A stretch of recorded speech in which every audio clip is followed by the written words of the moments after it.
علم لنا إلا ما علمتنا إنك أنت العليم الحكيم ولا حول ولا قوة إلا بالله العلي العظيم أما بعد.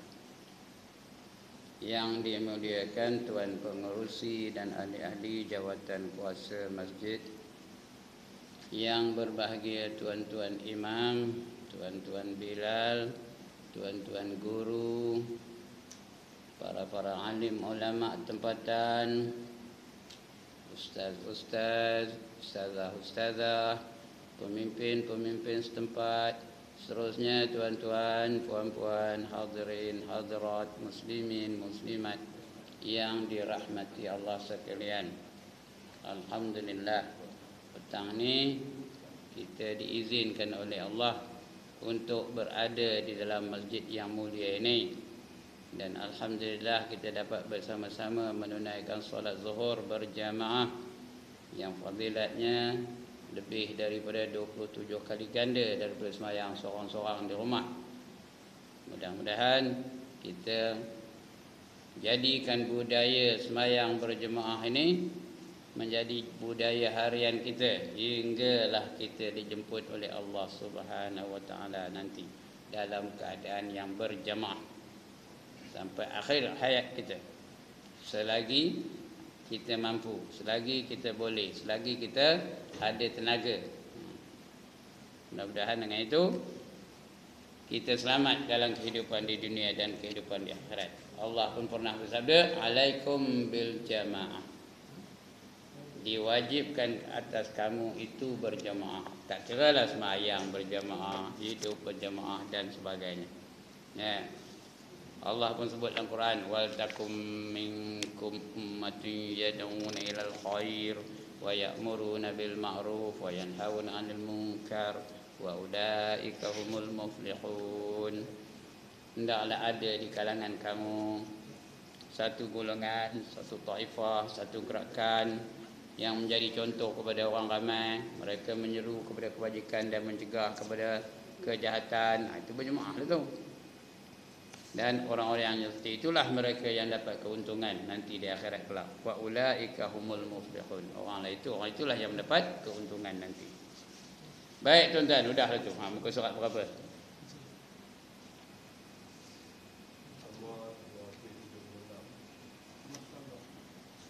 $236. Yang lama. Yang baru?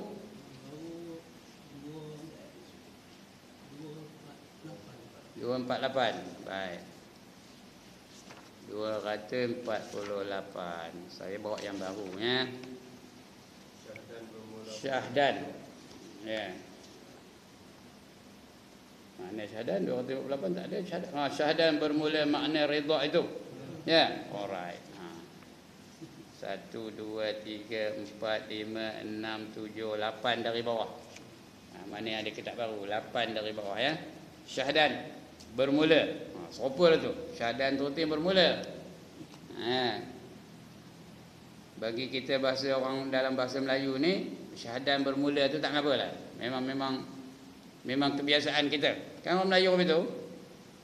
Syahdan bermula. Tak apa tu. Dia ada satu pelajaran namanya perkataan berganda. Orang Melayu tu syahdan bermula. Terang benderang, gemuk gedempul, kurus kering, lagi gelap gelita, baju kot. Itu orang Melayu lah tu. Baju kot pula ada, baju kot pula tu. Pintu gate, lagi kasut bot. Itu orang Melayu ya. Syahdan bermula. Syahdan rutin bermula lah. Bermula makna redha itu ibadah daripada, ibarat tu bukan ibadah tu sebenarnya, ibarat daripada suka hati. Suka hatinya, tak ada cacat, tak ada kecil hati. Tak ada rasa marah, tak ada rasa kesal. Itu redha lah tu. Suka hati. Ibarat daripada suka hati akan segala qada Allah Taala. Bukan ibadah tu ya, ibarat daripada suka hati akan qada Allah Taala. Betul kan? Ambil pensel tulis hati-hati ra jadikan ra. Bukan ra apa ya, ra lah ibarat. Ataupun tulis rumi. IBARAT, ibarat Suka hati akan segala qada Allah Ta'ala. Itu redha tu. Dia suka dengan ketentuan Allah Ta'ala. Dia suka Allah dah tentukan dia tu jadi dia. Dia seronok. Hati pun tak ada rasa kecewa. Hati tak ada rasa duka cita. Hati tak ada rasa nak merampui. Allah ngapa aku jadi orang ni? Tak ada kan? Tak ada keluh kesah. Itu artinya redha lah tu. Dan qadarnya, setakat mana yang Allah bagi rezeki, qadar mana dia baginya, ya, pangkat dia bagi hak mana, redha je dia dengan ketentuan Allah Taala. Tiada ia menyangkal akan sekalian yang diperlakukan Allah Taala atasnya. Tak ada menyangkal, tak ada membantah, tak ada protes, tak ada pula buat demonstrasi dengan Allah. Ya. Dia seronok apa yang Allah lakukan terhadap dia, dia seronok, dia menerima dengan hati yang terbuka, dengan lapang dada. Itu artinya redha lah tu. Seperti kata Syekh Abu Ali Ad-Daqaq rahimahullahu taala, laisa ridha'u alla yukhissa bil bala'i, innamar ridha'u alla ya'tarida 'alal hukmi wal qada'i. Artinya tiada syaratkan akan redha, bukan syarat bagi redha itu bahawa tiada merasa akan kesakitan balaknya. Kalau kena balak dia rasa juga sakit. Kalau rumah dia terbakar rasa sedih juga. Tapi tidak memprotes, tidak membantah-bantah, tidak meraung-raung, tidak meratak-ratak. Itu redha lah tu. Kerana itu ketentuan dari Allah Taala. Bukan tak ada rasa sakit, sakit juga, ya? Bukan tak ada rasa sedih, sedih juga. Tapi itu dah ketentuan Allah Taala. Sesungguhnya redha itu tiada menyangkal atas hukum Allah Taala. Dan qada'nya, qada' tu ni pelaksanaan ketentuan Allah. Kita ni ada dua perkara tuan-tuan. Yang pertama namanya qadar. Qadar tu ketentuan Allah Taala. Dalam Lauh Mahfuz lagi dah. Allah dah tentukan tuan-tuan dan puan-puan petang ini berada di dalam masjid ini. Itu qadar tu. Dah tertulis tu di Lauh Mahfuz. Bahawa orang ni ada. Pada pukul sekian hari Sabtu, 19 hari bulan 12 ada di masjid. Bila ada ini? Itu dah qadar tu, namanya qadar, ketentuan Allah Taala. Bila berlaku dah betul hari ini 19 hari bulan 12, tuan-tuan betul-betul ada di masjid ni, itu artinya sudah berlaku qada Allah Taala. Qaf, dha, alif, hamzah. Qada Allah Taala. Artinya pelaksanaan qadar yang ketentuan Allah Taala dari azali lagi. Dia tidak ada permulaan. Jadi bila sampai masanya berlakulah qada Allah Taala. Boleh faham ni? Saya sudah ditulis Allah dalam Lauh Mahfuz bahawa 7 bulan 5 tahun 42 saya akan dilahirkan. Masa itu belum lagi tahun apa belum duduk tulis dari azali lagi. Belum lagi dunia alam ni ada, tulisan sudah ada. Ketentuan Allah dah ada. Bila berlaku betul-betul pada 7 bulan 5 tahun 42, saya pun dilahirkan oleh mak saya. Keluarlah saya dari perut mak saya. Itu berlaku apa? Qada Allah Ta'ala. Itu beza antara qadar dengan qada. Tahu apa berlaku pada 7 bulan 5 tahun 42? Pengeboman Pearl Harbor oleh pihak Jepun, tentera Jepun mengebom Pearl Harbor. Pearl Harbor tu di mana? Di Hawaii. Beratus-ratus tentera Amerika mati pada hari itu. Saya pula hidup pada hari itu. Kuah. Itu berlakulah qada Allah Ta'ala pada hari itu. Ketentuan Allah Ta'ala. Itu namanya qada. Kita ni dah ditulis ni Tuhan. Bukanlah Tuhan nulisnya, qalam dah nulisnya. Berapa bulan sekian bulan kita akan mati. Bila sampai masanya tu, matilah kita. Tak kira lah tengah buat apa pun. Bila sampai masanya matilah tu. Maka berlakulah qada Allah Ta'ala di atas qadar yang sudah ditentukan oleh Allah Ta'ala. Okey. Jadi artinya apa? Bukanlah dia bukanlah syarat, disyaratkan redha itu bahawa tiada merasa akan kesakitan balanya. Sesungguhnya redha itu tiada menyangkal atas hukum Allah Ta'ala dan qada'nya. Ketahui olehmu bahawasanya tiada lazim daripada redha akan hukum Allah Ta'ala dan qada'nya itu redha akan segala maksiat. Ini tak boleh. Jangan kata sudah ketentuan Allah, aku buat aku mencuri, ini dah tentu Allah, aku mencurilah. Sudah Allah pula salah. Aku tak sembahyang ni kerana Allah tentu aku tak sembahyang lah. Hakikatnya memang itulah. Memang betul tu. Cakap itu kena ketentuan Allah Ta'ala. Tapi kita tak boleh redha dengan ketentuan Allah Ta'ala kalau kita melakukan maksiat. Mengapa? Kerana kita ada usaha dan ikhtiar. Kita tak tahu apa yang ditentukan oleh Allah Ta'ala. Tuan-tuan tahu ke? Esok mati masuk syurga ke masuk neraka? Tahu ke? Siapa tahu angkat tangan? Siapa tak tahu? Saya pun tak tahu. Tuan-tuan pun tak tahu. Perempuan pun tak tahu. Kita mati itu masuk syurga ke masuk neraka? Tak tahu. Tapi semua manusia dihendakkan yang terbaik ke ataupun tak yang terburuk dari pada apa dia? Pada ketentuan Allah Taala tu. Hendak yang terbaik ke hendak yang terburuk? Tentulah hendak yang terbaik kan. Jadi oleh hendak yang terbaik, kita usaha untuk mendapatkan yang terbaik. Tak ada siapa hendak masuk neraka. Semua orang hendakkan syurga, maka usahalah untuk mendapatkan syurga. Sebab Allah bagi kebebasan bagi kita untuk berusaha dan berikhtiar. Macam orang mancing juga, bukan tentu dia nak dapat tu, tapi usahalah supaya dapat ikan yang apa? Cari umpan yang baik. Okey? Cari tempat yang banyak ikan. Kemudian cari tempat yang teduh dan sebagainya. Itu barulah dia mancing. Mudah-mudahan dapat ikan yang dipancingnya itu, ya. Itu caranya. Bukan mana redha dengan maksiat. Kerana kita dah ada pilihan Allah bagi. Inna hadainahu sabil, kata Allah. Tak pernah dengar kan Imma syakiran wa imma kafura. Sesungguhnya kami tunjukkan kepada kamu jalan. Sama ada kamu nak jadi orang-orang yang syukur atau nak jadi orang-orang yang kufur. Terpulanglah. Sebab itu Allah bagi dua pilihan. Nak jadi kufur, ini caranya. Nak jadi syukur, ini caranya. Nak masuk syurga ada syaratnya. Carilah.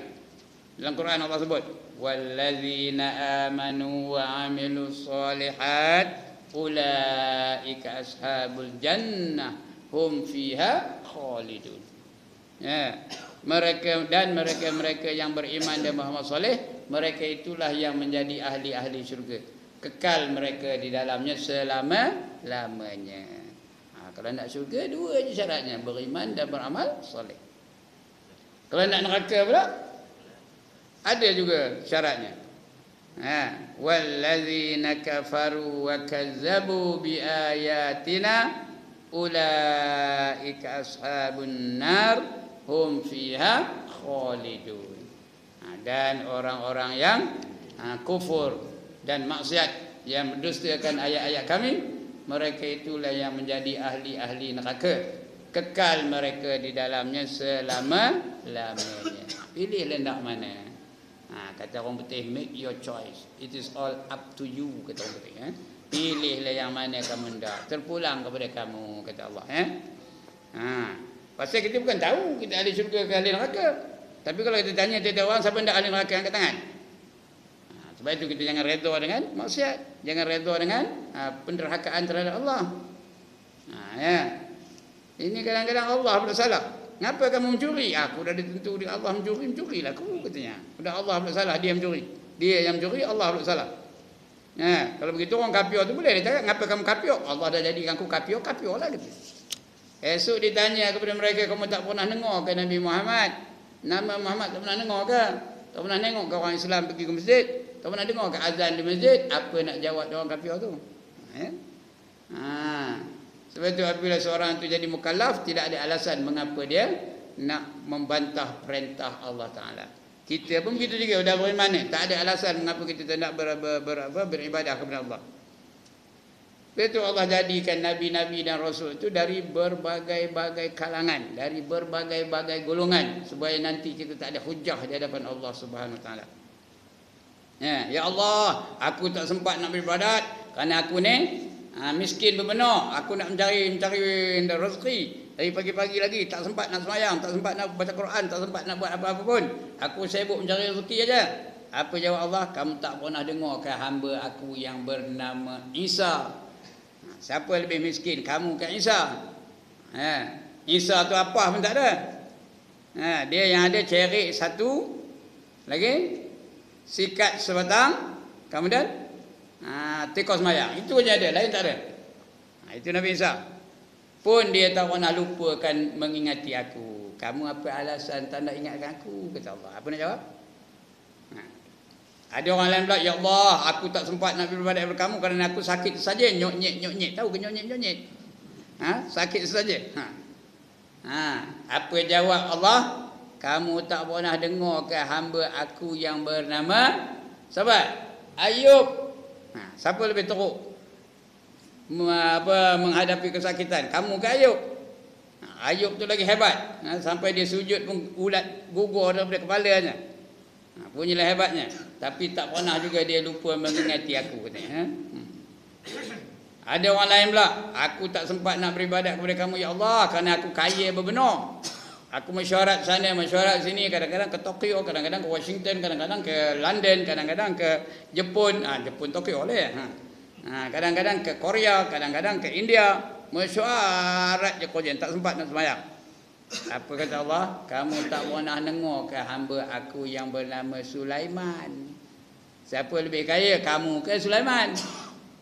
Sulaiman tu bukan saja dunia ni dia punya. Bukan saja makhluk-makhluk manusia ni di bawah kuasaan dia.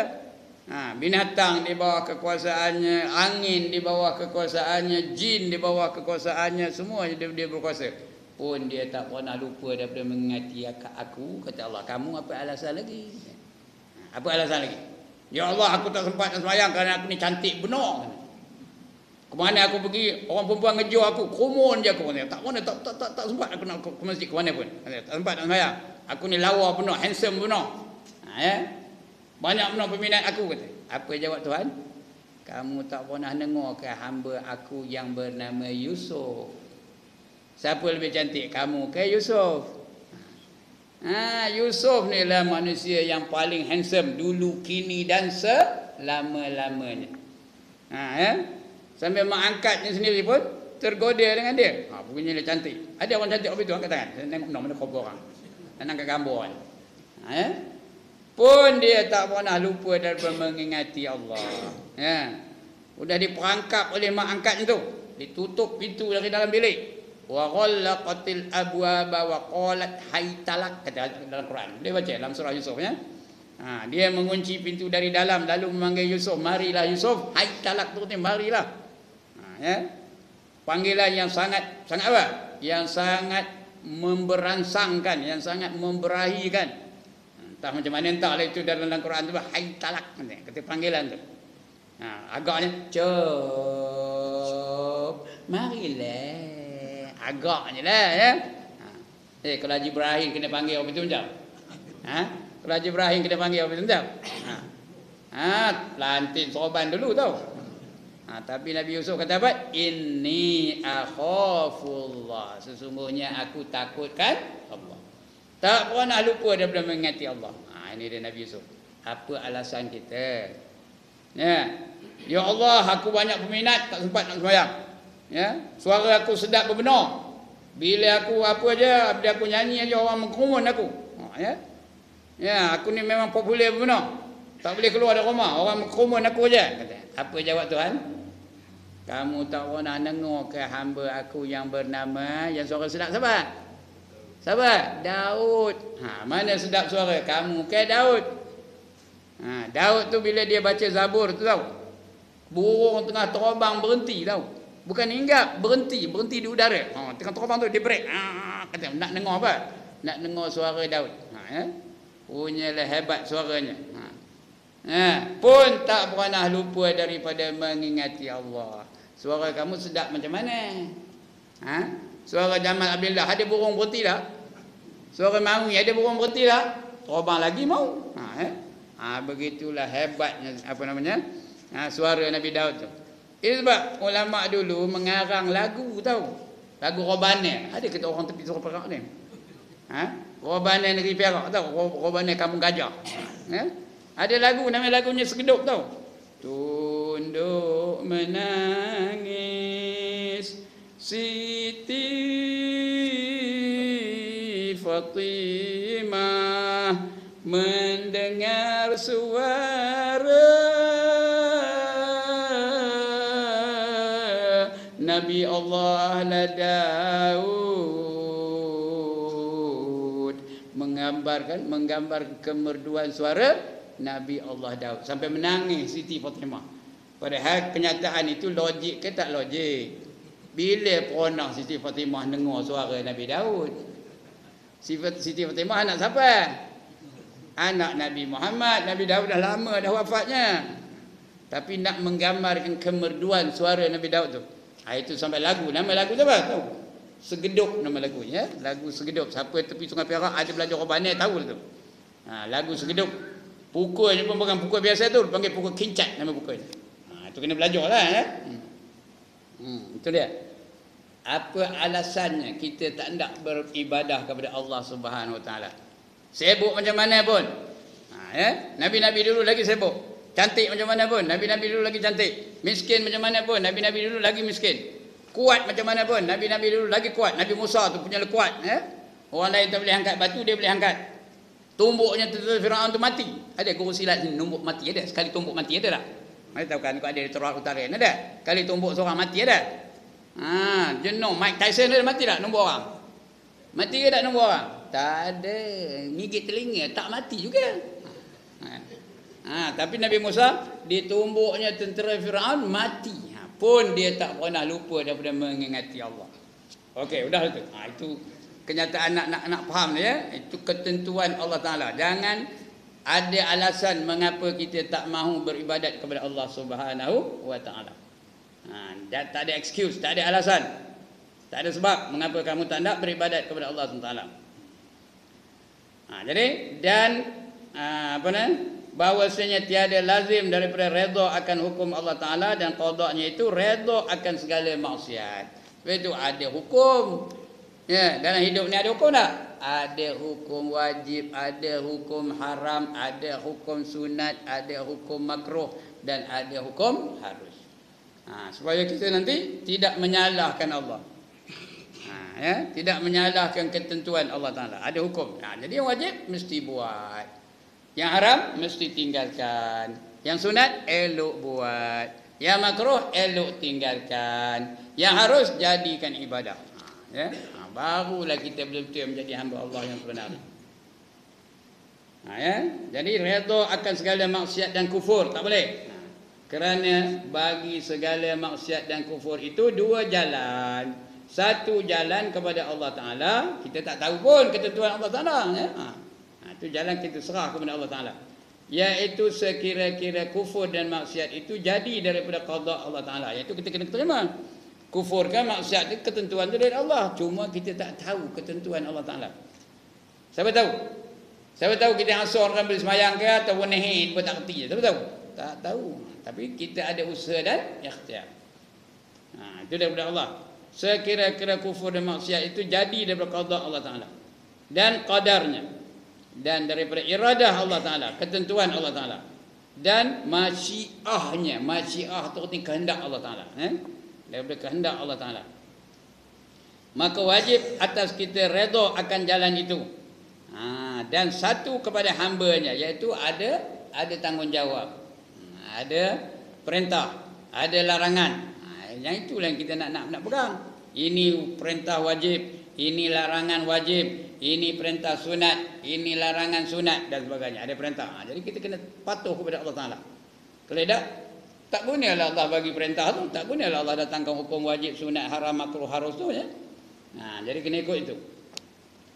Yang dari Allah itu memang betul lah. Tapi tak boleh kita menyalahkan Allah di atas kelemahan kita. Rupa kita lah. Kalau ada bapa, ada mak lagi, kita ngabur pada mak kita, kita ngabur pada ayah kita, dua-dua depan kita kabur pada dia. Apa kata kita? Mak, ayah, ngapa saya ada dalam dunia ni? Tak lain mak dengan ayah dulu anu. Faham kan anu? Tak faham kan? Betul ke tak tu? Kita cakap kita tu betul ke tak? Ya Allah, tak faham ni man. Betul ke tak cakap kita tu? Betul. Kalau tak mana datang kita? Kalau mak ayah kita tak ada anu, mana datang kita? Tapi boleh ke kita cakap depan dia man? Boleh ke kita cakap depan ayah, depan mak, saya ada dalam dunia ni kerana mak dengan ayah tu anu dulu lah. Itu saya ada ni, saya tak ada. Apa? Kalau kita lah mak jadi mak ayah macam pang bagi silang korang hajar kan ya. Tapi itulah yang sebenarnya. Begitu juga dengan qada Allah Ta'ala ya. Memang itu ketentuan dari Allah Ta'ala. Tetapi kita tak boleh nak cakapkan, tak boleh nak salahkan Allah sebab kita jadi begini. Ya. Kerana Allah bagi juga pilihan. Allah bagi usaha dan ikhtiar. Maka kita kena usaha dan ikhtiar. Baru serahkan kepada Allah Subhanahu wa taala. Macam tadi ni kan. Benda yang di dalam pakai di dalam. Itu hakikat tu benda di dalam, bukannya benda di luar. Jangan dikeluar-keluarkan benda yang di dalam. Ya. Spender pakai keluar di luar kan pakai dalam. Tuan-tuan, spender pakai di luar kan pakai di dalam. Cetera pakai jubah di luar pakai spender. Macam mana? Mana rupanya? Ya. Jadi yang dalam pakai dalam, yang tak boleh sebut jangan disebut, yang tak boleh dinyatakan jangan dinyatakan. Tapi hukum yang Allah datangkan kena dinyatakan. Ya. Wajib kena dinyatakan, haram kena dinyatakan, kena dijalankan yang itu dulu. Baru kita ada imbangan. Itulah pahaman Ahlus Sunnah wal Jamaah. Kalau tidak jadi kita Jabariyah. Tahu Jabariyah? Menyalahkan Allah di atas segala perkara yang berlaku pada diri dia. Sudah ketentuan katanya. Sudah Allah dah tetapkan aku jadi opini lah kata. Allah yang salah. Dia tak semayang, Allah yang salah. Dia mencuri, Allah yang salah. Dia berzina, Allah yang salah. Semua jadi salah Allah pula jadinya. Itu Jabariyah. Kita apa? Ahlus Sunnah wal Jamaah. Itu dia. Iaitu segala maksiat dan kufur itu sifat bagi hambanya. Maka atas jalan ini tiada disuruh Allah. Tiada disuruh Allah redha. Redha kufur dan maksiat. Seperti firman Allah Ta'ala, innallaha la yarda li'ibadihil kufr. Artinya bahawasanya Allah Ta'ala tiada redha bagi hambanya itu akan kufur. Dan hasil daripada yang demikian itu bahawa tiap-tiap sesuatu dari redanya, tiap-tiap sesuatu yang diredai Allah Ta'ala itu seperti segala taat.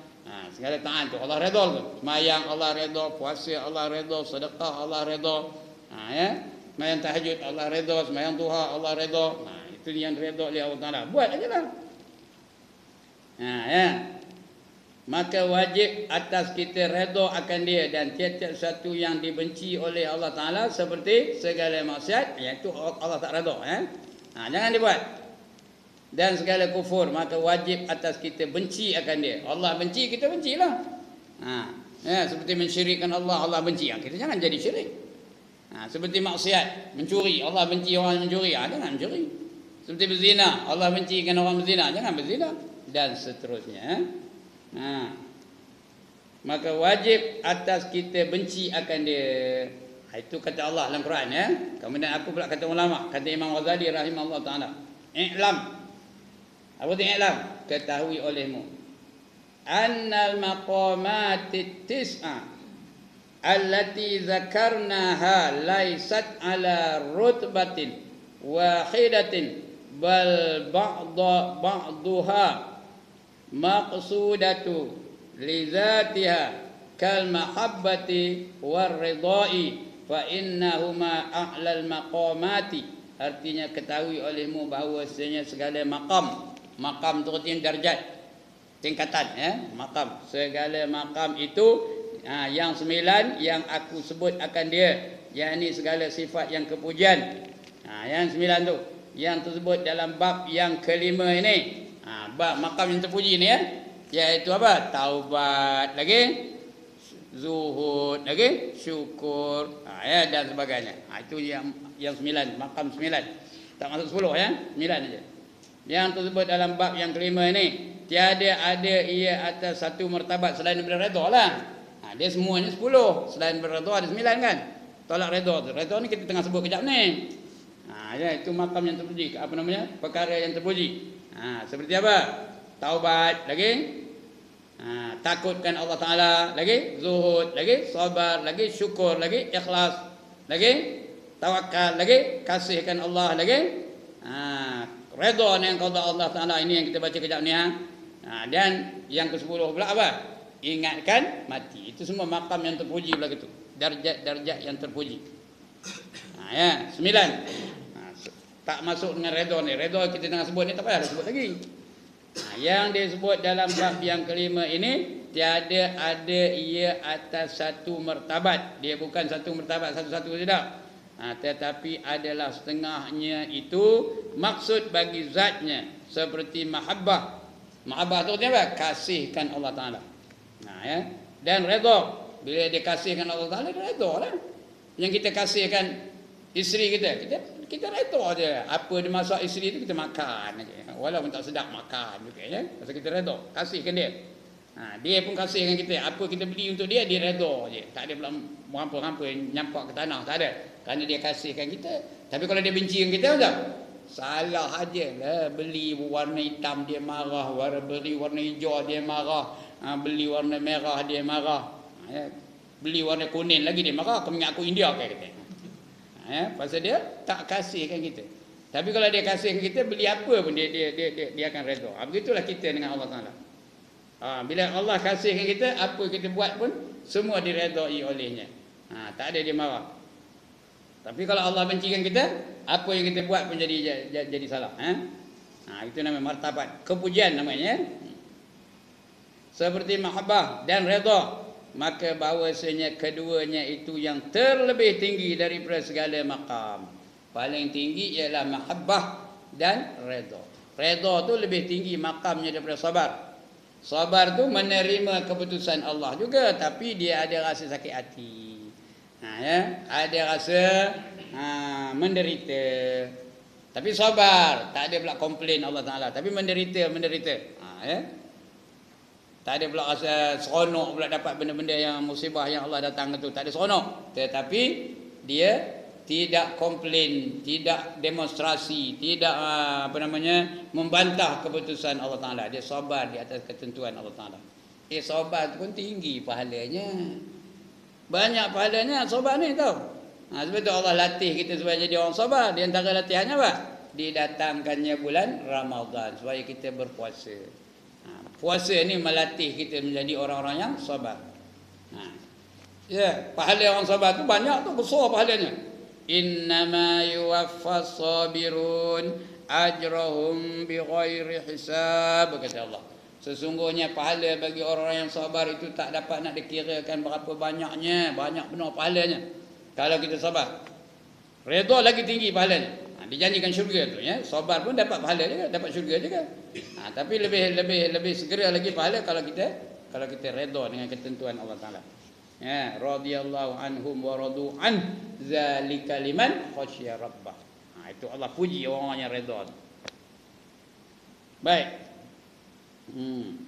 Dan ini yang tinggi martabatnya iaitu mahabbah dan redha. Maka bahawasanya keduanya itu, mahabbah dan redha itu yang terlebih tinggi daripada segala maqam, lebih tinggi daripada sabar, lebih tinggi daripada khauf, lebih tinggi daripada syukur, lebih tinggi daripada zuhud dan sebagainya. Wa ba'daha matlubatun li ghairiha kat taubati waz zuhdi wal khaufi was sabri idza taubatu ruju'un an tariqil bu'di lil iqbali ala tariqil qurbi waz zuhdu tarkut tashaghuli anil qurbi wal khaufi sautun bisauqul abda ila tarkish syawaghili was sabru jihadun ma'a syahawatil qati'ati at-tariqal qarib. Artinya dan setengahnya itu matlub tu yang dituntut. Apa yang matlubnya? Talib tu apa? Penuntut. Tuan-tuan ni semua talibin, talib belaka, penuntut belaka. Saya pun penuntut juga. Penuntut apa? Penuntut apa? Menuntut keredaan Allah Taala. Kita ni semua talibin ni. Talibin. Bila ramai talibin, kalau seorang talib, kalau perempuan talibah. Kita ni semua talib belaka ni. Matlub ni yang dituntut, benda yang kita tuntut, setengahnya itu matlub, wajib dituntut. Bagi lainnya kena diusahakan. Iaitu apa? Seperti taubat. Itu kena dituntut tu. Bukan buat automatik dia boleh taubat, tak ada, kena dibuatlah, kena diusahakan baru dia boleh taubat. Dan zuhud pun begitu juga. Kena dilatih nak jadi zuhud tu. Dan khauf, bukan terus-terus automatik kita takut dengan Allah, tak ada.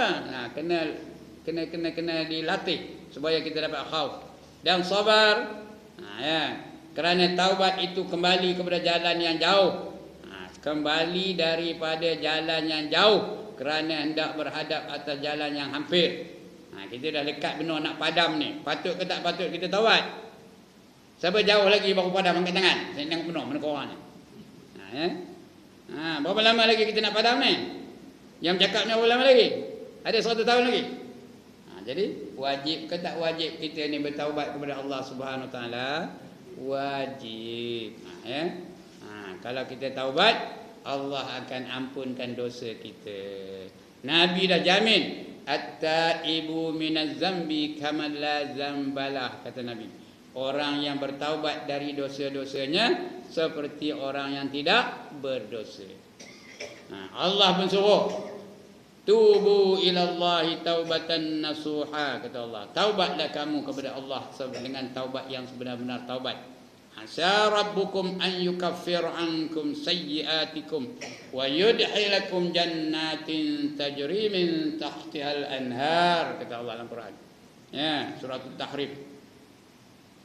Mudah-mudahan Allah akan maafkan segala kesalahan kamu. Allah maafkan. Segala kesalahan kamu itu dimaafkan oleh Allah Ta'ala. Dan dimasukkan kamu ke dalam syurga yang mengalir di bawahnya beberapa sungai. Orang taubat ni, dia lepas buat dosa, dia baru lagi buat dosa, dia taubat. Bila taubat dia mati, terus masuk syurga. Logik ke tak? Lepas buat dosa masuk syurga, logik ke tak logik? Lepas buat dosa masuk syurga, logik ke tak logik? Akal boleh terima ke? Tak boleh. Tapi kalau dia taubat, terus dimasukkan ke dalam syurga. Kalau dia taubat, itu dia suruh kita taubat ni. Dosa kita dulu jadi pahala, melayakkan kita masuk syurga pula. Padahal dulu kita berdosa. Mayang hidak, puasa hidak, asal bulan puasa gastrik, pergi luar negeri. Kemudian tahun ni dia sedar, dia taubat. Lepas taubat terus mati. Macam lepas melakukan dosa terus masuk syurga. Logik ke tak logik? Kalau ikut otak memang tak logik. Tapi dia terus masuk syurga. Dulu dah saya cerita bab taubat dulu. Ada satu orang dulu, ingat tak? Kalau lupa bukan salah saya. Ada satu orang, dia telah melakukan apa saja. Sudah dibunuhnya 99 orang, dibunuhnya. Kemudian dia nak taubat. Dia pergi jumpa Tok Guru. Dia pergi jumpa Ustaz Ibrahim. Ustaz Ibrahim kata, saya ni nak taubat, banyak benar dosa saya. Tanya Ustaz Ibrahim, apa dosa kamu? Dia pun khabar, saya sudah buat ini. Akhirnya khabar, saya sudah bunuh 99 orang, katanya. Ngeling kepala Ustaz Ibrahim. Kalau apa ni, entahlah, tak terima Tuhan taubat kamu, kata Ustaz Ibrahim. Tahu? Apa kata orang tu? Kalau Rabi itu Ustaz Ibrahim dah jadi orang yang ke-100, katanya. Dia ambilnya pedang, dipancungnya kepala Ustaz Ibrahim. Matilah Ustaz Ibrahim. Tahu? Lepas tu dia nyesal balik. Allah, dah mati pula ada 100 orang. Aku nak taubat ni, dengan siapa aku nak taubat ni? Dia dengar ada seorang ustaz, namanya Ustaz Makji. Kenal ke tak? Dia pergi jumpa dengan Ustaz Makji. Ustaz, saya ni dah banyak benar melakukan dosa. Apa dosa kamu? Kata Ustaz Makji. Saya dah melakukan ini. Dan saya dah bunuh 100 orang, katanya. Apa kata Ustaz Makji? Kamu taubat, kamu akan diterima oleh Allah Ta'ala. Allah tu maha pemurah, Allah tu maha pengampun, kata Ustaz Makji. Dia tak pernah dengar cerita ni. Ada, ya? Padahal Ustaz Makji tu sudah tahu tentang Ustaz Ibrahim tu, tahu. Dia dah tahu Ustaz Ibrahim apa jadinya? Udah putih kepalanya. Jadi kalau dia ngapa, entahlah, tak ada lah kamu. Macam ada satu-satu boleh dia. Ini kata tak apa, boleh, ada harapan, katanya. Tapi syaratnya kamu keluar daripada tempat ini. Jangan kamu duduk lagi di Terolak Utara ni, katanya. Kamu pergi pindah ke Terolak Selatan, katanya. Kamu pindah ke Terolak Selatan, kerana sana tu kebanyakan orang yang soleh-soleh Melaka, katanya. Ya. Ya ke ustaz. Kata Ustaz Maji tau. Pandai dia cakap opera betul. Lepas tu dia pun pergilah dalam perjalanan. Apa jadi dia? Mati dia sampai ke simpang nak kemari tu. Ada simpang tu. Mati dia di situ. Bila mati berebutlah dua orang malaikat. Antara malaikat hafal, malaikat rahmat dengan malaikat zabaniyah. Malaikat rahmat memberi apa? Memberi rahmat. Malaikat zabaniyah apa kerjanya? Melupuh. Itu zabaniyah. Malaikat yang membawa seksa. Aku punya, kata malaikat zabaniyah. Kata malaikat rahmat, bukan aku punya, kata. Dia sudah taubat, kata. Mana ada taubat, kata. Baru apa rasa nak taubat, baru berjalan aja, belum lagi dia buat ibadah apa-apa pun, kata. Dia berjalan tu kira dah taubat tu, kata. Bertengkar. Sudahnya mereka berdua berjumpa dengan Allah Taala. Ya. Patut diazab ke atau patut diberi nikmat? Ya. Kata Allah, kamu suka tempat dia mati tu mana lebih dekat? Dekat ke terolak utara ke atau dekat ke terolak selatan? Malaikat pun suka. Tengok apa? Dia lebih hampir ke terolak utara ke terolak selatan? Lebih hampir kepada terolak selatan. Sejengkal aja lebih apa pun. Sejengkal aja lebih dekat daripada terolak selatan. Ya. Artinya dia lebih jauh daripada maksiat, lebih dekat kepada kebaikan. Maka kerana itu diterima taubatnya dan rohnya diambil oleh malaikat rahmat. Dapatlah dia masuk ke dalam syurga.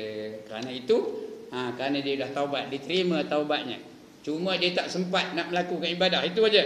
Tapi dapat masuk dalam syurga. Dosa-dosa yang lalu sudah diampunkan oleh Allah Taala. Ini cerita orang itu. Jangan kita ngarapkan itu aja ya. Dengan itu lantaklah aku nak mati esok aku taubat kita. Kalau dan lah, kalau tak dan lagi teruk. Ini dia. Bermakna rahmat Allah mengatasi kemurkaannya ya. Jadi redha tu menyebabkan apa? Dia diterima taubatnya. Ya. Dan setengahnya itu matlub, iaitu bagi lainnya seperti taubat dan zuhud dan khauf dan sabar, kerana taubat itu kembali kepada jalan yang jauh daripada jalan yang jauh kerana hendak berhadap atas jalan yang hampir. Dia lebih jauh ke lebih hampir? Lebih hampir dengan kematian. Sebab itu kita taubat. Ya, hampir iaitu ibadah kepada Allah Taala yang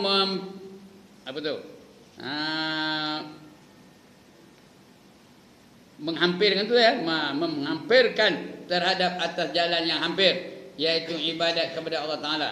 Ya, yang menghampirkan kepadanya. Dan zuhud itu meninggalkan akan sesuatu yang membimbang akan daripada ibadat yang menghampirkan ia kepada Allah Taala. Dan khauf, yang ini takut itu cemeti. Takut tu macam kita tengok cemeti. Tengok cemeti macam mana? Takut dia tak? Cemeti tahu? Tongkat yang nak mukul orang tu, itu cemeti. Raja selalu bawa cemeti tu, naik atas kuda ada cemeti tu, nak ngempuk aja. Itu cemeti. Khauf tu macam itulah, macam cemeti yang menghalau akan hamba Allah Taala pada meninggalkan akan sesuatu yang membimbangkan. Yang menghalau akan hamba Allah Taala kepada meninggalkan akan sesuatu yang membimbangkan daripada ibadat kepada Allah Taala. Dan menghampirkan ia kepadanya. Itu apa? Itu khauf, takutkan. Sebab dia ada basyiran, lagi satu naziran. Ada berita gembira, ada berita yang menakutkan. Basyiran tu apa? Gembira. Supaya terdorong kita nak melakukan kebaikan. Kemudian naziran, apa artinya? Berita yang menakutkan. Sebab ada cerita syurga, ada cerita neraka.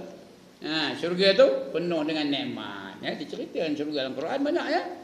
Cerita dalam syurga tentang bidadari-bidadari, tentang mahligai-mahligai, tentang apa malaikat-malaikat rahmat dan sebagainya. Begitu juga ada cerita yang menakutkan ya. Sebab Allah sebut dalam Quran, ada wabasyiril ladzina amanu wa amilus solihat. Berilah berita gembira kepada mereka-mereka yang beriman dan beramal soleh. Itu berita apa? Gembira. Anna lahum jannatin tajri min tahtihal anhar. Bahawa bagi mereka syurga-syurga yang mengalir di bawahnya beberapa sungai. Kemudian pula cerita syurga tu macam-macam.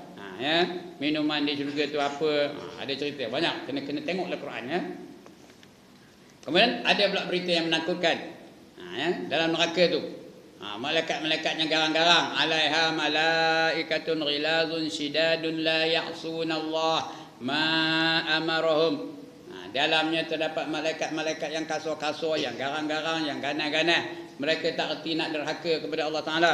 Mereka melakukan apa saja yang diperintahkan oleh Allah Taala. Allah suruh balun, apa buatnya? Balun. Allah suruh bedai, apa buatnya? Bedai. Allah suruh pelupuh, apa buatnya? Pelupuh. Allah suruh tikam, apa buatnya? Tikam. Itu malaikat-malaikat dalam neraka. Kasar-kasar, garang-garang, ganas-ganas. Supaya kita takut. Itu berita yang menakutkan. Makanan mereka dalam neraka apa makannya? Buah zakum.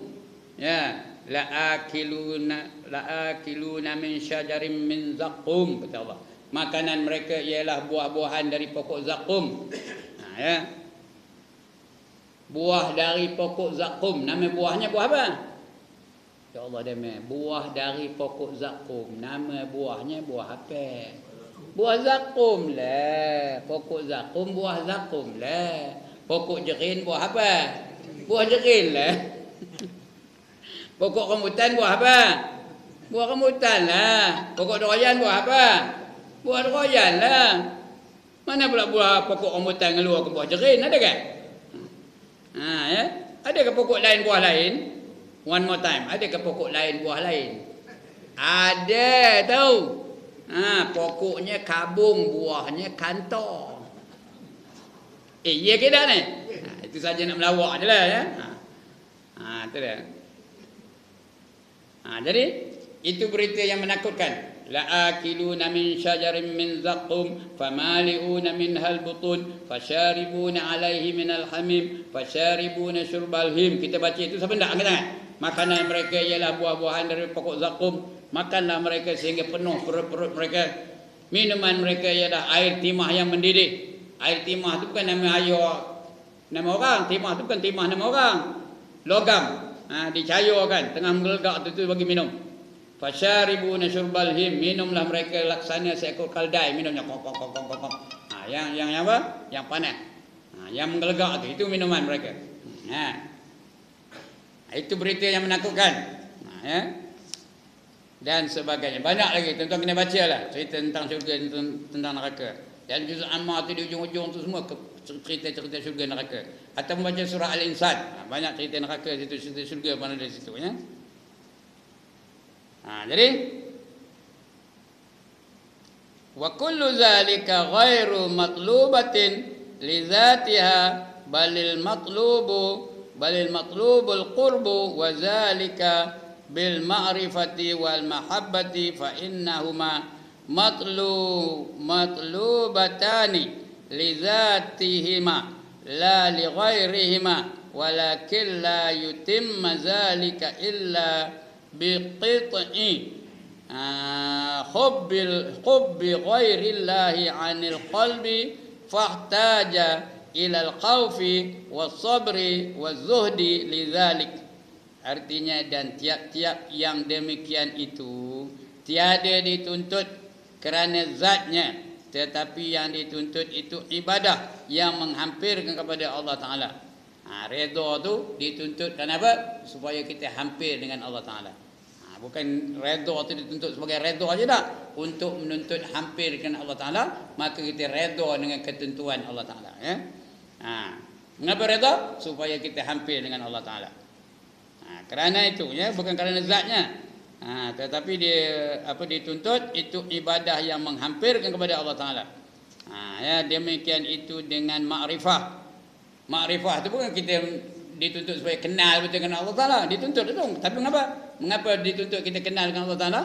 Supaya kita hampir dengannya. Bila kenal barulah hampir. Tak kenal macam mana nak hampir. Ya? Banyak orang mengaku dia makrifah ni. Ya. Bila mengaku dia makrifah aja, tak cukup dengan dia kenal begitu aja. Dia mesti kenal betul-betul sifat-sifat kesempurnaan Allah Ta'ala. Dia kenal betul-betul sifat uluhiyah Allah, kenal betul-betul sifat rububiyah Allah, kenal betul-betul sifat al-asma, kenal betul sifat as-sifat. As-sifat Allah tu 4 jenis tauhid tu. Mesti dia tahu tauhid uluhiyah, tauhid rububiyah, tauhid al-asma dan tauhid as-sifat. Itu baru makrifah aja, makrifah kepada Allah. Lepas tu dia kenal makrifah kepada dirinya, dia kenal diri dia. Kalau Allah maha mengetahui, dia maha jahil. Kalau Allah maha mulia, dia maha hina. Kalau Allah maha tinggi pangkatnya, dia maha rendah. Kalau Allah maha mulia, dia maha hina dan sebagainya. Itu. Bila dia kenal Tuhannya, maka dia kenalkan diri dia. Itu yang orang ngaji tauhid dia selalu nak hafal ni. Man arafa nafsahu faqad arafa rabbah. Siapa kenalkan dirinya, maka dia kenalkan Tuhannya. Man arafa rabbahu faqad arafa nafsah. Bila dia kenalkan Tuhannya, maka dia kenal akan dirinya. Itu yang kedua, mesti kenal diri dia. Itu baru dua. Yang ketiga, kena kenal dunia. Dia tahu dunia ni menipu daya. Kena kenal dunia ni. Beza antara dunia dan akhirat.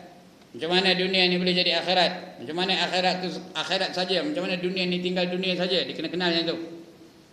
Dan yang keempat, orang yang makrifah tu dia kenal akhirat. Apa akan berlaku setelah dia mati, dia kenal. Dalam kubur macam mana, di padang mahsyar macam mana, hisab macam mana, mizan macam mana, titi sirat macam mana. Lebih-lebih lagi dia kenal mana syurga tu macam mana, neraka tu macam mana. Bila empat perkara ni dia betul-betul kenal, baru orang tu namanya makrifah yang sebenar. Bukan saya kenal aja, beramal sesuai dengan pengetahuan dia tu. Dia kenalkan akhirat, dia beramal untuk akhirat tu. Baru dia benar-benar makrifah. Kalau tidak labun aja lah. Bukan makrifah yang sebenarnya, dia labun makrifah. Ramai orang boleh betul. Cerita tentang ilmul yaqin, haqqul yaqin, nurul yaqin. Hebatnya cerita itu. Kita tengangin dengar ni. Bila orang azan dia ni je tak nak pergi ke masjid. Itu makrifah kan orang betul? Kemudian pagi-pagi dia pergi kebun pakai seluar pendek je. Tapi dia kata dia makrifah. Ada orang begitu. Ada ke sini tak ada lah. Ada ke tak ada di dunia lain orang begitu. Dia mengatakan dia makrifah tapi ke sana kemari pakai seluar pendek je. Itu makrifah ke tu? Orang yang betul-betul makrifah dengan Allah tak berani melakukan perkara-perkara yang dibenci oleh Allah Ta'ala. Tak berani melakukan perkara yang Allah murka. Tak berani meninggalkan perkara yang Allah suruh. Itu baru betul-betul makrifah kepada Allah Subhanahu Wa Ta'ala. Kalau tidak labun aja lah. Kita pun boleh labun. Saya pun boleh labun. Tapi berjuang tak nak. Berjuang jalan Allah tak nak. Labun aja lah. Dan sebagainya. Kemudian itu yang apa? Tiap-tiap demikian itu tiada dituntut kerana zatnya, tetapi yang dituntut itu ibadah yang menghampirkan kepada Allah Ta'ala. Demikian itu dengan makrifah akan Allah Ta'ala dan kasih akan dia. Bila dia makrifah, dia kasih lah. Tak kenal maka tak cinta. Sudah kenal baru dia cinta. Ini bukan hadis ni, cakap Melayu. Ini pepatah Melayu. Tak kenal maka tak cinta. Bila dah kenal baru kita cinta. Begitulah dengan Allah. Kita tak kenal Allah, macam mana nak cinta Allah? Bila kenal baru kita cintakan Allah Ta'ala. Dan kasih akan dia. Maka bahawa sesungguhnya makrifah dan mahabbah. Makrifah dan mahabbah itu kenal dan kasih. Itu dituntut bagi zatnya. Makrifah itu dituntut bagi zatnya. Bagi zat Allah Ta'ala. Tiada bagi yang lainnya. Karena kalau kita makrifah dengan Allah, kita datang kasih itu. Datang kasihkan Allah Ta'ala. Kerana kita kenal betul-betul. Tetapi tiada sempurna akan yang demikian itu, melainkan dengan memutuskan akan kasih akan yang lainnya. Bila dia kasihkan Allah, dia tak ada kasih dengan lain. Tak ada kasihkan dunia. Tak ada kasihkan harta. Tak ada kasihkan pangkat. Tak ada kasihkan ketinggian. Tak ada kasihkan kepujian. Dia tak ada kasih yang lain. Dia hanya kasih kepada Allah Ta'ala. Berbeza dengan kita. Kita kata kita kasihkan Allah, tapi kasih dipuji juga. Itu kadang-kadang saya ngajar tu ada menggunakan perkataan-perkataan yang hebat-hebat supaya tengangin dan mendengar. Fenomena lah, manifestasi lah, magnitude lah. Apa cakap ustaz tu? Supaya orang tengangin dengar. Andai ustaz tu ya. Itu ndak apa tu? Ndak apa tu? Nak kepujian lah tu. Bukanlah mahabbah namanya. Bukanlah kasihkan Allah namanya. Kasihkan kepujian. Ataupun kasihkan harta. Lepas ngajar nyelin ni. Mana benda hari ni tak ada dekat-dekat dengan aku ni. Tahu kenapa? Kenapa ndak ke benda hari tu? Ndak kena envelope. Kata ada envelope bulan depan tak CEO datang. Itu kenapa? Bukan kasihkan Allah namanya. Kasihkan apa? Kasihkan envelope lah. Jadi ini yang dilema yang dihadapi oleh ustaz-ustaz. Dilema yang dihadapi oleh pengajar-pengajar agama dan sebagainya. Kerana dia ada envelope. Cuba test sekali, jangan dibagi lepas ni kan. Untuk mendari, jangan bagi. Macam bulan depan datang ke tak? Baru dia tahu sama dia datang ke taknya. Cuba test sekali yang salah. Baru dia tahu hati tok guru tu. Ngajar kerana Allah ke ngajar kerana envelope? Sampai ada orang tulis dalam Facebook saya tahu. Dia tulis dalam Facebook saya, al ulama'u warisatul envelope. Sebut pun tak betul. Dia warisatul, patutnya warasatul, tapi dia tulis pun tak betul. W-A-R-R-I, warisatul. Sepatutnya warasatul. Tapi tak apalah. Saya tulis balik, mikir jealous ke, kata saya tulis itu. Tak ada dibalasnya. Kalau dibalas tahu saya balas balik. Alhamdulillah ni, dah lama dah, 2-3-4 tahun dah. Al ulama'u warisatul envelope katanya. Macam dia tahu-tahu je apa hati saya. Jadi dia memutuskan, kalau dia betul-betul kasihkan Allah, dia memutuskan kasih kepada yang lain. Tiada sempurna akan yang demikian itu melainkan dengan memutuskan akan kasih akan yang lain daripada Allah Taala. Dia hanya Allah saja. Ingat tuan-tuan, kalau sahabat-sahabat dulu kira envelope sampai dak Islam kepada kita, sampai ke dak Islam kepada kita, kalau mereka kira envelope lah, kira duit allowance minyak lah, allowance hotel lah, upah ceramah ke, sampai ke Islam pada kita atau tidak? Tak sampai. Kalau tak sampai Islam pada kita, apa agama kita? What will be your religion if Islam does not arrive at you? Apa agama kita kalau Islam tak sampai pada kita? Kerana kita sebelum Islam apa agama orang Melayu? Hindu. Kalau Hindu entahlah. Yang ajar ni nama apa? Namanya apa? Govinda Raju. Ustaz Mak Jin apa namanya? Muniandi. Mujur dah sampai Islam kepada kita ya. Kalau tidak kita nyembah apa? Nyembah lembu. Nyembah apa lagi? Nyembah patung dan sebagainya. Bila Taipusam apa buat? Kalau Taipusam apa buat? Mawak kabadi. Well. Mujur lah kalau tidak. Kita nak begitu kerana orang Melayu sebelum datang Islam apa agamanya? Hindu. Itu dia tuan-tuan. Jadi biar kita sebenar-benar kasih kepada Allah Subhanahu Wa Taala di dalam hati, maka berkehendak bagi yang demikian itu kepada takut akan Allah Taala. Kena takut. Nak kasihkan Allah, kena takut dengan Allah dulu. Kerana Allah yang bagi rasa kasih itu. Ya, kita kasihkan Allah tu, Allah yang bagi rasa kasih itu. Dan sabar. Sabar juga untuk mendatangkan kasih sayang kepada Allah Taala. Dan zuhud artinya apa? Berpaling dari dunia kecuali yang diperlukan sahaja. Itu namanya zuhud. Kerana yang demikian itu bermula sebesar-besar sesuatu yang manfaat bagi ibadat, yang menghampirkan kepada ma'rifatullah. Nak ma'rifatullah kena dilatih dulu dengan sabar, kena dilatih dulu dengan zuhud, kena dilatih dulu dengan takut, dengan khauf dan sebagainya. Baru dia dapat ma'rifatullah. Bila makrifah baru dia datang kasihkan Allah Taala. Dan kasih akan dia iaitu menyebut akan mati. Tidak kasih betul-betul kepada Allah, kena banyak menyebut akan mati. Selalu menyebut akan mati kerana kita akan mati juga ya. Dan mengingatkan akan dia.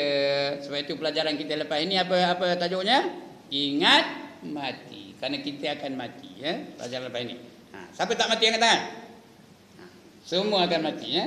Lambat laun semua orang akan mati. Termasuk yang cakap ni tak tentulah bila. Jangan balik engkau. Tengok apa Ustaz Ibrahim nak jawab. Apa Ustaz Ibrahim nak jawab? Ya. Udah tak tahu dah. Apa jawabnya? Udah apa? Udah qalu katanya ya. Qalu tu apa? Qalu tu apa? Matilah tu. Sebenarnya qalu tu maknanya berkata mereka itu. Tapi dapat orang Melayu, qalu tu apa artinya? Udah mati ya.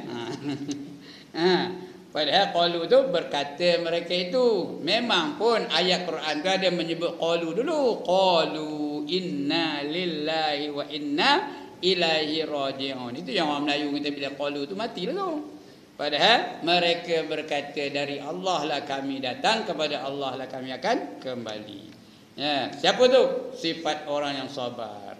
Allazina idza asabathum musibah qalu inna lillahi wa inna ilaihi raji'un. Itu yang datang qalu kira mati tu. Padahal qalu tu berkata mereka itu. Jadi bahawa kasih akan dia iaitu menyebut akan mati dan mengingatkan akan dia. Dan dari kerana inilah disebut oleh Imam Al-Ghazali akan zikrul maut, ingat mati, pada bab ibadat yang batin ini pada fasal yang ke-10 iaitu Al-Faslul Ashir fi zikril maut. Itu tahun depan lah kita baca ya. Pasal yang ke-10 pada menyatakan ingat mati. Ya, wallahu alam. Ada bangkangan? Tak ada. Setuju belaka lah tu ya. Ada soalan? Ya, sila.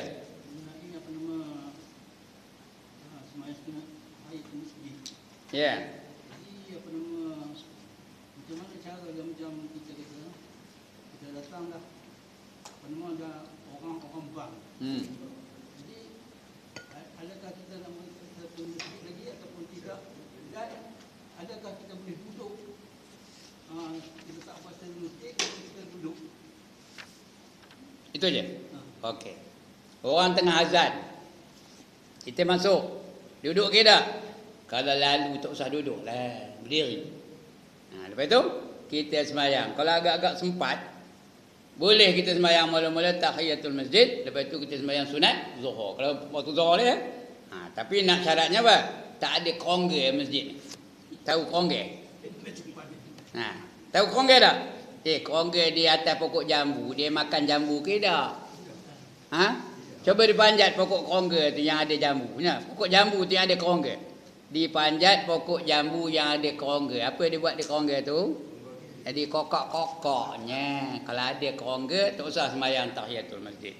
Sembahyang sunat zuhur.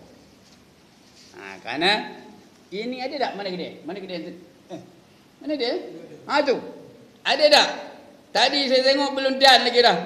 Ya, ada 2 minit lagi. Udah kamat. Padahal biarlah habis dulu, apa salahnya? Toleh kiri kanan dulu. Minta marah lah mana buatnya. Bulan depan khabar tu saya datang lagi ustaz kena. Toleh dululah, ada dah orang tengah semayang lagi. Jangan kamat dulu. Ini dah tak nyampang apa? Itu kerongga tu. Udahlah dia semayang laju-laju. Orang lain pun tak dibagi yang semayang. Itu perangai apa tu? Perangai kerongga. Jangan harus jadi kerongga tau. Jadi kalau banyak kerongga, hantarlah bukan kalau banyak kerongga jangan sembahyang tahiyatul masjid. Sembahyang sunat zuhur. Bila kita sembahyang sunat zuhur, maka automatik dapat memadai. Automatik dapat apa seperti seolah-olah dia sembahyang tahiyatul masjid. Tapi yang eloknya sembahyang tahiyatul masjid lah dulu. Lepas itu baru sembahyang sunat zuhur. Dan sunat zuhur ni tuan-tuan, qabliyah ke ba'diyah ke, sunat berapa rakaat? Kita dah habis kitab ni. Sunat berapa rakaat? Qabliyah atau ba'diyah? Cuba baca, buka muka surat. Saya tak tahu muka surat berapa. Tengok ba'diyah, qabliyah berapa rakaat? Kalau banyak kerongga dan tak sembahyang 4 rakaat. Dan ke dah 4 rakaat. Mana dan? Jadi kena kabarkan, jangan banyak kerongga. Bagi peluang orang sembahyang 4 rakaat dulu. Lepas tu baru qamat. Kerana qamat ni hak siapa? Hak Bilal ke hak imam? Hak Bilal ke hak imam? Hak imam. Beli imam dah ngangguk baru dia nak qamat. Jangan terus tak dinoleh ke kanan, terus qamat aja. Lantaklah kan. Itu dia. Soalan dia nak marah-marah dia yang mak saya, dia nanya tadi. Jadi sembahyang patutnya 4 rakaat. Bagi ruang orang lain sembahyang 4 rakaat kalau dia tak sembahyang pun. Supaya